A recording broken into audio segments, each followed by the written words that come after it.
Assalamualaikum warahmatullahi wabarakatuh.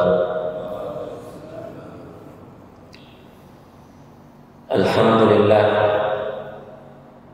alhamdulillahilladzi nahmaduhu wa nasta'inuhu wa nastaghfiruh wa na'udzu billahi min syururi anfusina wa min sayyiati a'malina. Man yahdihillahu fala mudilla lahu wa man yudlilhu fala hadiya lahu. Asyhadu an la ilaha illallah wahdahu la syarika lahu wa asyhadu anna Muhammadan abduhu wa rasuluh la nabiyya wa la rasula ba'da. Qala Allah ta'ala fi kitabil karim ba'da a'udzu billahi minasyaitonir rajim. Bismillahirrahmanirrahim. Ya ayyuhalladzina amanu taqullaha haqqa tuqatih wa la tamutunna illa wa antum muslimun. Wa qala ya ayyuhalladzina amanu taqullaha wa qulu qawlan sadida yuslih lakum a'malakum wa yaghfir lakum dhunubakum wa man yuti'illaha wa rasulahu faqad faza fawzan 'azima. Ya Rabbana lakal hamdu kama yanbaghi li jalali wajhika wa 'azimi sultanik. Allahumma shalli wa sallim ala sayyidina wa nabiyyina wa habibina al-Mustafa Muhammadin sallallahu alaihi wasallam. Allahumma inna nas'aluka bi annana nashhadu annaka anta Allahu la ilaha illa anta al-ahadu as-samad alladzi lam yalid wa lam yulad wa lam yakul lahu kufuwan ahad. Allahumma inna nas'aluka ilman nafi'an wa rizqan thayyiban wa amalan mutaqabbalan. Ya Allah, kami mohon kepadamu ilmu yang bermanfaat, wa rizqan thayyiban, dan rezeki yang baik, wa amalan mutaqabbalan, dan amal ibadah yang diterima di sisimu. Amin amin ya mujibas sa'ilin ya arhamar rahimin. Jemaah salat maghrib yang mudah-mudahan Allah rahmati, alhamdulillah kita banyak-banyak bersyukur kepada Allah Subhanahu wa taala. Pada kesempatan malam hari ini Allah Subhanahu wa taala memberikan limpahan nikmat dan karunia yang besar, yang luas kepada kita. Nikmat di mana kita merasakan nikmatnya ibadah kepada Allah Subhanahu wa taala. Nikmat di mana kita pandai mensyukuri nikmat Allah Subhanahu wa taala. Nikmat di mana kita bisa diringankan oleh Allah langkah kita, ditundukkannya hati kita dari tempat kita tinggal menuju masjid ini dalam rangka untuk ibadah salat maghrib secara berjamaah, kemudian sembari dilanjutkan dengan mengkaji ayat-ayat Allah Subhanahu wa taala sampai datangnya waktu salat Isya. Mudah-mudahan saya nasihatkan kepada diri saya dan kepada para hadirin antum sekalian, mudah-mudahan apa yang kita kerjakan ini diterima dan diridhoi oleh Allah Subhanahu wa taala. Kita mengikhlaskan niat kita sehingga karena mengharap kasih dan sayang Allah kita beribadah ini, supaya bagaimana Allah melimpahkan kasih dan sayangnya kepada kita. Kalau Allah Subhanahu wa taala sudah melimpahkan kasih dan sayangnya kepada kita, niscaya Allah akan memberikan sesuatu kepada kita ini tanpa ada batasnya, karena Dia sudah cinta, kasih dan sayang kepada kita. Salawat dan taslim kita sampaikan kepada junjungan dan besar kita Muhammad sallallahu alaihi wasallam, kepada para sahabatnya, kepada para tabi'in, dan kepada orang-orang yang senantiasa istiqomah mengikuti jejak dan perjuangan beliau sampai akhir zaman nanti. Jemaah sekalian yang mudah-mudahan Allah rahmati, kemarin telah kita bahas firman Allah Subhanahu wa taala, yakni kaitan dengan surah Al-Kautsar. Wa insyaallah pada kesempatan malam hari ini kita akan membahas tafsir dari pada firman Allah surah Al-Ma'un. Jemaah sekalian yang mudah-mudahan Allah rahmati, bidayah di Bismillahirrahmanirrahim. Dimulainya setiap surah itu dengan bacaan Bismillahirrahmanirrahim, dengan menyebut nama Allah Ar-Rahman Ar-Rahim, di mana Allah Subhanahu wa taala Maha Pengasih dan Penyayang. Maknanya bidayah kita batil basmalah fi kulli awwal suratin kama qala al-Imam As-Sa'di fi tafsirihi, yakni narju ibadatana birrahman wa birrahimillah. Imam As-Sa'di menjelaskan bahwa memulai di awalnya surah ini dengan Bismillahirrahmanirrahim karena pentingnya ucapan bismillah dalam setiap pekerjaan dan perbuatan, sehingga ketika kita melakukan sebuah perkataan dan perbuatan dimulai dengan bismillah, maka tercantum di dalamnya harapan besar. Dengan apa yang kita baca itu Allah limpahkan kasih dan sayangnya kepada kita. Maka Masya Allah, jangan lupa memulai segala sesuatu meskipun urusannya urusan yang sepele, mulailah sesuatu dengan Bismillahirrahmanirrahim. Karena tidak ada yang kita tuju dalam kehidupan ini, ibadah apapun yang kita lakukan kecuali hanya mengharapkan kasih dan sayang Allah.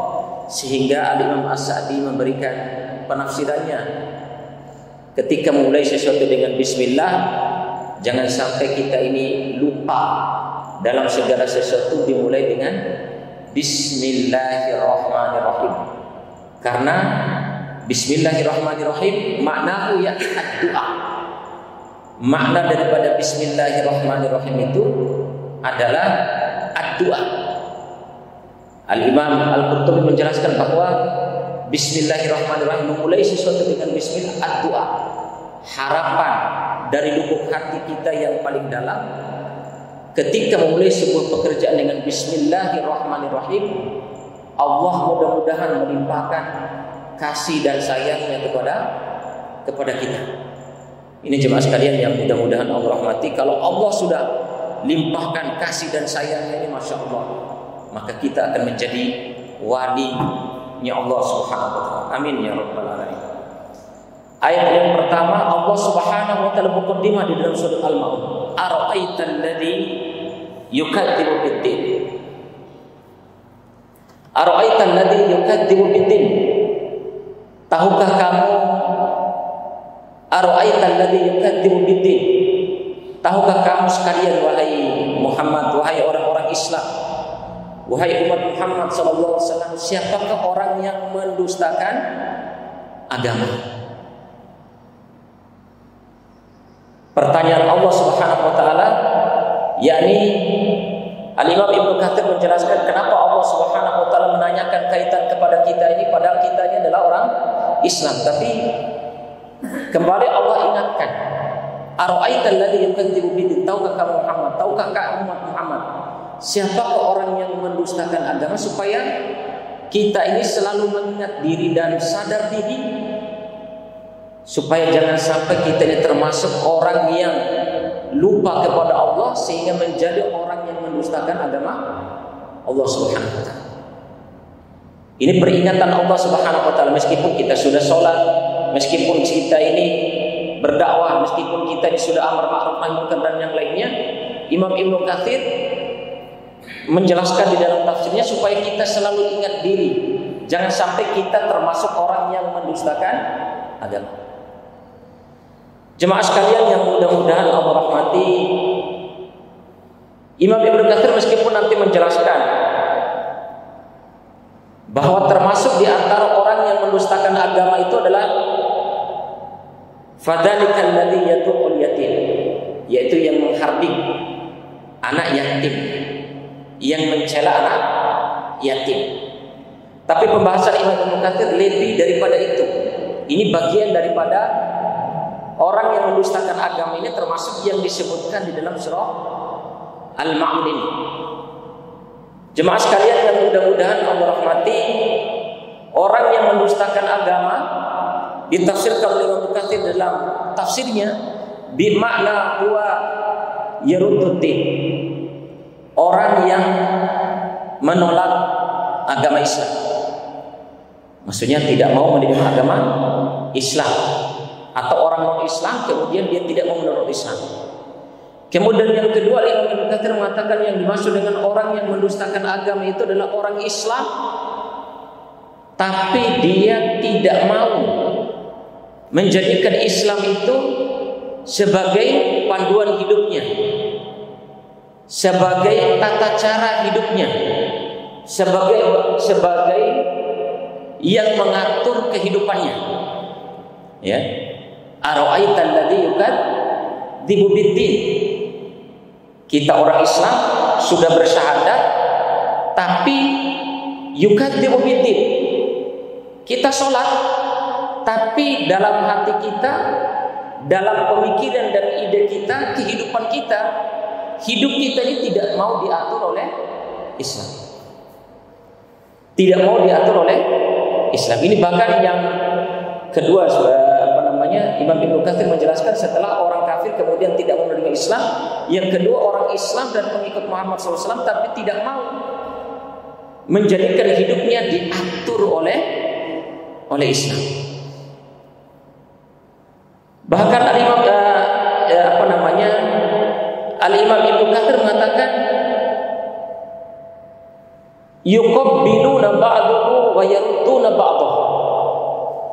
Termasuk orang yang mendustakan agama itu, jemaah sekalian yang mudah-mudahan Allah rahmati, kita orang Islam yang mendustakan agama Islam ini, naudzubillah, kita terima Islam itu mungkin kita terima Islam itu hanya sholatnya, zakatnya, puasanya, hajinya. Tapi urusan-urusan Islam yang lain, bahkan itu adalah bagian daripada syariat Islam, itu ditolak oleh kita umat Islam, ditolak oleh orang yang mengaku diri sebagai pengikut Muhammad Sallallahu Alaihi Wasallam. Jadi yang pertama adalah orang non-Islam kemudian menolak Islam. Yang kedua orang Islam tapi hidupnya tidak mau diatur oleh Islam. Yang ketiga menerima sebagian dan menolak sebagian. Jemaah sekalian yang mudah-mudahan Allah rahmati, bahkan Al-Imam Ibnu Katsir menjelaskan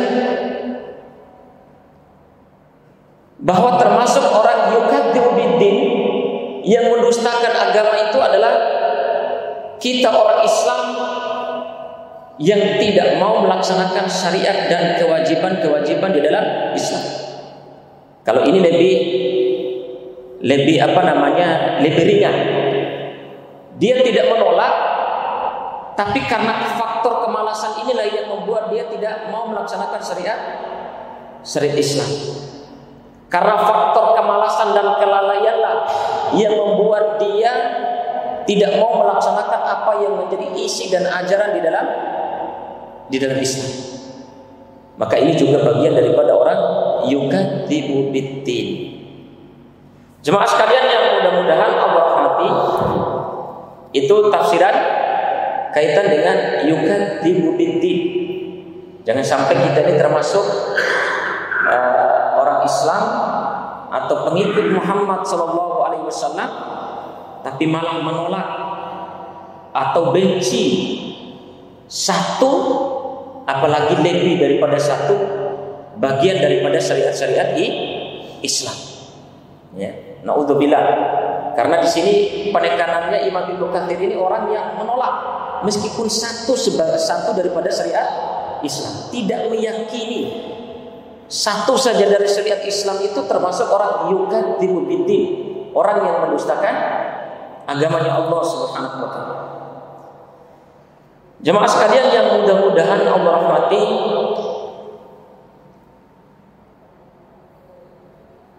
termasuk juga Imam Ibnu Katsir menjelaskan kaitan yukadzibu biddin la yu'minu bi adzabil qabr wa bi nikmatil qabr. Tidak meyakini, tidak ada rasa takut dengan adanya firman Allah dan hadis-hadis Rasul sallallahu alaihi wasallam yang menjelaskan akan azab dan nikmat kubur. Dia tidak meyakini bahwa ragu dan tidak ada rasa takutnya di mana Allah Subhanahu wa taala akan mendatangkan hari kiamat, kemudian dibangkitkan, dikumpulkan di padang mahsyar selama 50.000 tahun. Matahari didekatkan dengan bimikdari mil, didekatkan dengan kita ini 1 mil ketika di padang mahsyar, yang kalau jarak matahari dengan kita pada hari ini di dunia 93 juta mil. 93 juta mil jarak matahari dengan kita pada hari ini, kita merasakan panasnya yang begitu luar biasa. Na'udzubillah, bagaimana rasanya kalau di padang mahsyar matahari itu didekatkan dengan kita hanya jaraknya 1 mil. Tidak meyakini akan adanya surga dan neraka. Imam Ibnu Katsir menjelaskan, tidak bersungguh-sungguhnya kita umat Islam dan pengikut Muhammad SAW untuk meraih surga, dan tidak sungguh-sungguhnya kita untuk menjauhkan diri dari perkara-perkara yang masukkan kita ke nerakanya Allah Subhanahu wa taala. Ini juga bagian daripada ara'aital ladzi yukadzibu biddin. Tahukah kamu sekalian, wahai orang-orang yang beriman, siapakah orang yang mendustakan agama? Jemaah sekalian yang mudah-mudahan Allah rahmati, bahkan di dalam keterangan Syekh Az-Zarruji di dalam bukunya kitab Ta'limul Muta'allim, kaitannya dengan bab fadilatul ilmi wa fadilati asatidihi, tentang keutamaan ilmu dan tentang keutamaan orang yang mengajarkan ilmu. Termasuk orang yang mendustakan agama itu adalah al-jahlu bid-din. Orang yang jahil terhadap Islam ini,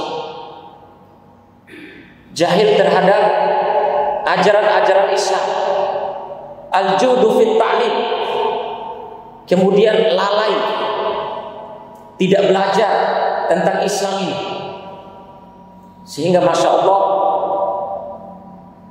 Syekh Az-Zarruji mengatakan, bahkan Imam Abu Hanifah, dia menukil qaulnya Imam Abu Hanifah, termasuk di antara orang itu di mana Allah tinggikan derajatnya sejauh mana seseorang itu menghargai ilmu. Di antara menghargai ilmu itu adalah perhatikan kaitannya dengan masalah an-niyatu fil ilm, niat di dalam belajar. Syekh Az-Zarruji mengatakan bahwa pertama adalah qasduna wa iradatuna fit ta'lim limardatillah. Niat kita dalam belajar ilmu itu karena mengharap ridha Allah, mengharap bagaimana Allah melimpahkan kasih sayangnya kepada kita. Yang kedua, mendapatkan kenikmatan di darul akhirah. Dengan kita belajar ini supaya kita mendapatkan kenikmatan di negeri akhirat. Kemudian yang ketiga, niatkan kita belajar ini untuk menghilangkan kebodohan di dalam diri kita dan kebodohan umat ini akan Islam. Kemudian yang terakhir, niat kita belajar ini dalam rangka untuk mensyukur nikmat kesehatan, nikmat pikiran yang Allah berikan kepada kita. Kenapa Syekh Az-Zarruji mengatakan bahwa bagian daripada orang yang mendustakan agama itu adalah orang yang tidak menghargai ilmu? Karena Imam Abu Hanifah mengatakan i'la'u darajatil mar'i bi'ila'i darajati fit ta'lim. Imam Abu Hanifah mengatakan tingginya derajat seseorang kaitan dengan Islam, di Islam ini Allah akan tinggikan derajatnya sejauh mana dia menghargai ilmu. Bahkan di dalam mazhabnya Imam Abu Hanifah, dalam belajar ilmu itu, di dalam buku Ta'limul Muta'allim karangan Syekh Az-Zarruji, belum menjelaskan, jangankan Al-Quran jemaah sekalian, ketika kita ini mau belajar buku yang bukan Al-Quran, mazhab imamnya Abu Hanifah disyariatkan, diwajibkan untuk berwudu sebelum mengambil buku pelajaran, apalagi Al-Quran. Bahkan yang muridnya Imam Abu Hanifah ketika belajar malam mengambil buku itu karena dia sakit perut dan pergi ke WC, itu sampai 12 kali dia berwudu karena bolak-balik WC tadi karena sakit perut. Karena setiap dia ke WC itu batal wudunya, sehingga mau memegang buku pelajaran itu harus berwudu. Dan ini suasana yang luar biasa. Bawaan buku Ta'limul Muta'allim ini, mazhabnya Abu Hanifah memang luar biasa dalam menghargai ilmu itu, ya. Luar biasa, ya. Penghargaan mereka kepada ilmu. Jemaah sekalian yang mudah-mudahan Allah rahmati, jadi kalau saya tambahkan tadi Syekh Al-Jarnuji di dalam bukunya Ta'limul Muta'allim, termasuk orang yang mendustakan agama adalah orang yang melalaikan diri, tidak menyempatkan diri untuk belajar baik kepada orang lain atau dia buka sendiri belajar kaitan dengan ilmu Islam. Jemaah sekalian yang mudah-mudahan Allah rahmati. Kemudian yang selanjutnya ayat yang kedua, fadzalikal ladzi yad'ul yatim. Termasuk atau bagian daripada secara spesifik di dalam ayat ini bahwa yang dimaksud dengan orang juga yang mendustakan agama itu adalah orang yang suka menghardik anak yatim. Karena jemaah sekalian yang mudah-mudahan Allah rahmati, orang Jaziratul Arab, orang Arab dulu kebiasaannya kalau orang anak kecil ini sudah tidak ada bapaknya, maka dia hina. Artinya tidak ada kekuatan, tidak ada yang mengurusnya, ya. Tidak ada yang mengurusnya, ya. Tidak ada yang mengurus. Maka orang Arab dahulu kalau ada orang yatim, maksudnya zaman jahiliyah dulu ya, kalau ada orang anak yatim itu dihardik betul. Tidak dihargai, dihinakan, tidak diurus begitu. Nah, maka di sini penekanannya, maka ketika syariat Islam turun, ketika Rasulullah SAW membawa Islam, maka sebagaimana yang disabdakan oleh Nabi SAW, ana wa kafilul yatim hakada. Kata Nabi SAW, saya bersama dengan orang yang mengurus anak yatim di surga itu seperti ini dekatnya di surga nanti. Dekatnya seperti dua jari ini, kata Nabi SAW. Wa kafilul yatimi hakada. Ya, dekatnya seperti ini di surga, masya Allah. Yani orang yang mengurus anak yatim. Pernah mungkin dengar sebuah kisah, masya Allah, ada seorang Arab yang dia ini tidak pernah atau bahkan jarang melaksanakan salat berjamaah di masjid. Tapi Syekh di Maroko memimpikan si pemuda ini, si anak ini. Mimpinya di mana? Berkunjunglah engkau si fulan, alamatnya ini. Dikasih tahu di Jaziratul Arab, di Mekah itu alamatnya ini, rumahnya di sini begitu. Akhirnya oleh ulama Maroko ini karena kaget mau mimpi juga ketemu dengan Nabi SAW seperti itu, karena nasihat Nabi SAW ketemu dia, karena orang ini masuk surga di dalam mimpinya. Oleh ulama Maroko, dia mempersiapkan perbekalan, kemudian datang ke Jaziratul Arab, nanya-nanya siapa kiranya orang yang ini, namanya ini. Jarang orang tahu, orang ini tidak dikenal, tapi bekerja di sebuah pemerintahan di Arab Saudi begitu. Akhirnya singkat cerita ketemulah dia dengan orang yang memberitahukan ini. Didapati ternyata dia tinggal di sebuah pelosok desa. Ditanya oleh ulama Maroko, apa kira-kira amalan spesial kamu sehingga kok saya mimpi kemudian Nabi SAW ngasih tahu kepada saya bahwa kamu ini akan masuk surga. Ini kisah baru ini. Ditanyakan, kemudian dia jujur, saya tidak pernah memiliki amalan khusus. Saya juga jarang sholat berjamaah di masjid. Saya bahkan banyak sholat itu di rumah. Tapi ada amalan spesial saya. Saya ini bekerja di di Arab Saudi ini. Kemudian saya sudah wakafkan gaji saya ini 50%-nya untuk membiayai istri dan anak saya. Sementara 50%-nya saya biaya janda beserta anak-anak kecil, anak yatim ini yang kemarin baru meninggal orang tuanya, bapaknya. Itu berjalan beberapa bulan, dia bayar terus itu kan. Karena dia berajab dengan setengah gajinya untuk membiayai janda dengan anak-anaknya yang masih kecil itu. Jemaah sekalian yang mudah-mudahan Allah rahmati, apa yang dikasih tahukan oleh ulama Maroko ini, kemudian dia pergi ke masjid, habis sholat di sujud terakhir dia mati di sujud terakhirnya. Masya Allah. Ya. Mudah-mudahan kita dibiasakan untuk kalaupun tidak kita ini mengurus anak yatim, minimal memberikan sesuatu kepada anak yatim dengan hati yang ikhlas. Bahkan kita ini harus cari mana itu anak yatim, mana segerakan kita untuk memberinya dengan niat karena Allah, mengharap ridha Allah, karena Allah perintahkan sesuai dengan apa yang difirmankan oleh Allah Subhanahu wa taala dalam surah Al-Ma'un. Kemudian jemaah sekalian yang ketiga termasuk orang yang mendustakan agama adalah wala yahuddu ala ta'amil miskin, selalu menghalang-halangi orang, tidak memotivasi orang untuk memberi makan kepada orang-orang miskin. Imam Ibnu Katsir menjelaskan bahwa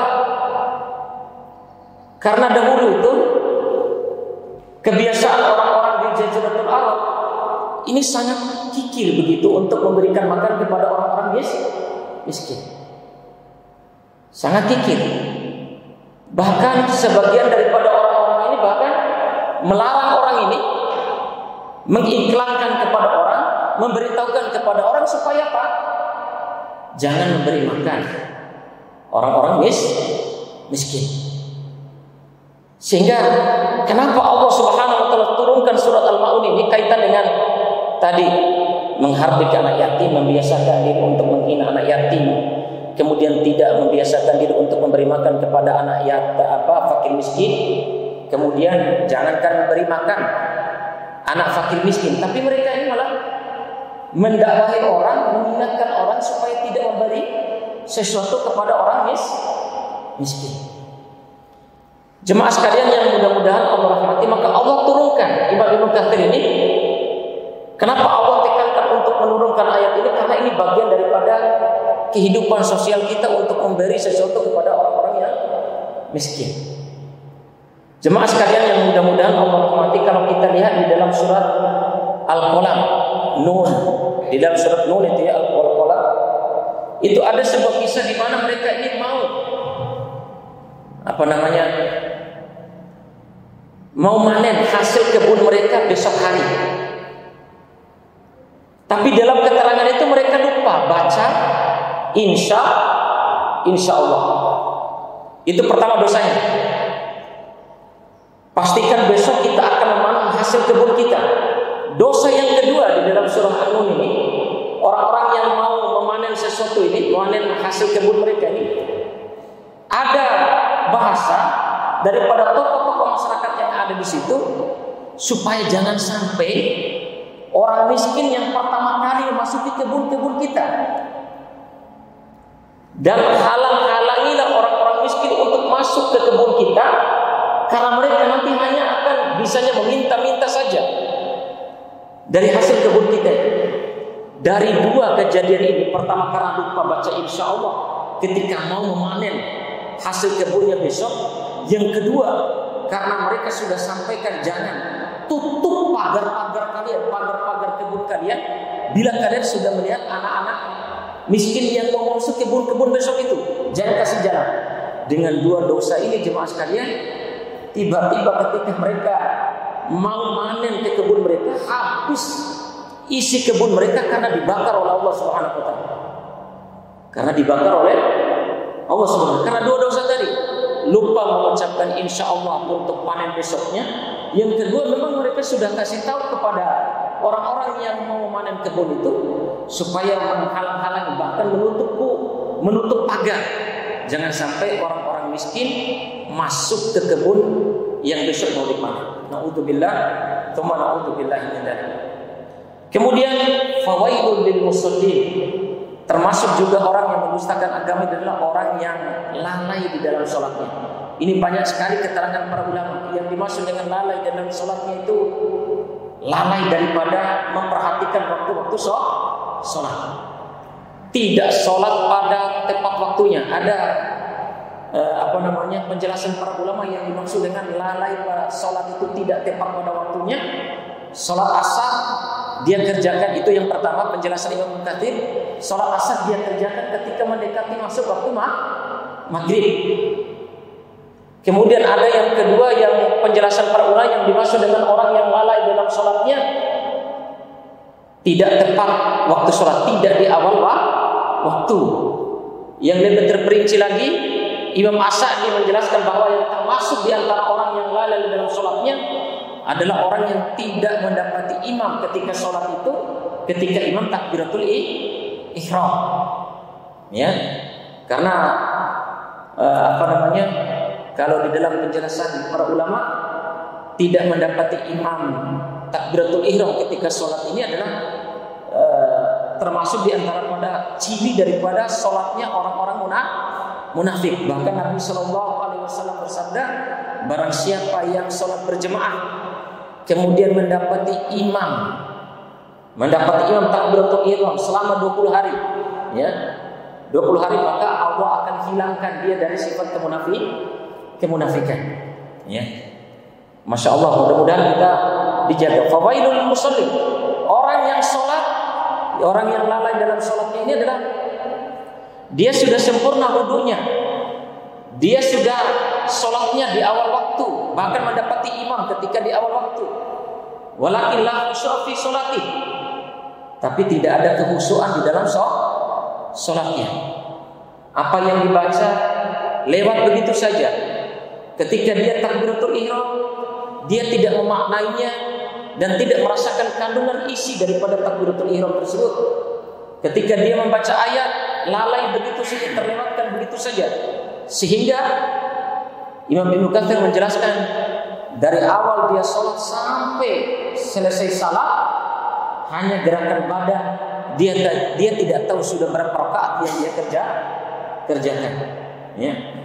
Maka para ulama menjelaskan, usahakan misalnya kalau sholat itu 4 rakaat, dari 4 rakaat itu mungkin 1 rakaat kita bisa khusyuk kepada Allah Subhanahu wa taala.